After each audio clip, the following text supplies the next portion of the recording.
भूतिया हॉस्टल की रहस्यमयी रात। अजय, रोहित और विक्रम एक नामी यूनिवर्सिटी के छात्र थे। उनकी यूनिवर्सिटी का एक पुराना हॉस्टल सालों से बंद पड़ा था।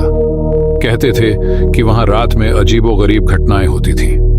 कई छात्रों ने वहां अजीब आवाजें सुनी थी, पर किसी ने कभी अंदर जाने की हिम्मत नहीं की। एक दिन हिम्मती अजय ने ठान लिया कि वह और उसके दोस्त हॉस्टल में रात बिताएंगे और इस रहस्य का पर्दाफाश करेंगे। तीनों दोस्त रात के 12 बजे हॉस्टल के अंदर गए। अंदर घुप अंधेरा था, दीवारों पर जाले और फर्श पर धूल की मोटी परत जमी थी। जैसे ही वे अंदर बढ़े, अचानक दरवाजा तेज आवाज से बंद हो गया।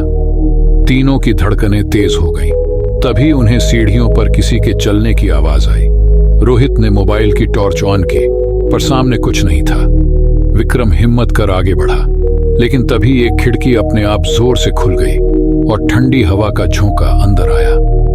अचानक एक कमरे से किसी के सुबकने की आवाज आई। तीनों ने हिम्मत कर दरवाजा खोला तो देखा कि वहां एक सफेद साड़ी पहनी लड़की जमीन पर बैठी रो रही थी। जैसे ही अजय ने उससे कुछ पूछना चाहा, वह लड़की अचानक हवा में उठ गई और गायब हो गई। तीनों की हालत खराब हो गई। वे भागने लगे, लेकिन रास्ता भूल गए। तभी दीवार पर एक पुरानी फोटो टंगी दिखी, जिसमें वही लड़की थी। फोटो के नीचे लिखा था, कविता, जिसने इस हॉस्टल में आत्महत्या की थी। तभी पीछे से किसी ने धीरे से फुसफुसाया, तुम यहाँ क्यों आए हो? बस फिर क्या था? तीनों चीखते हुए दरवाजा तोड़कर बाहर भागे और उस हॉस्टल की ओर दोबारा कभी नहीं गए। अगली सुबह जब उन्होंने गूगल पर खोज की तो पता चला कि 20 साल पहले एक लड़की ने उसी हॉस्टल के कमरे में आत्महत्या कर ली थी और तब से उसकी आत्मा वहीं भटक रही थी।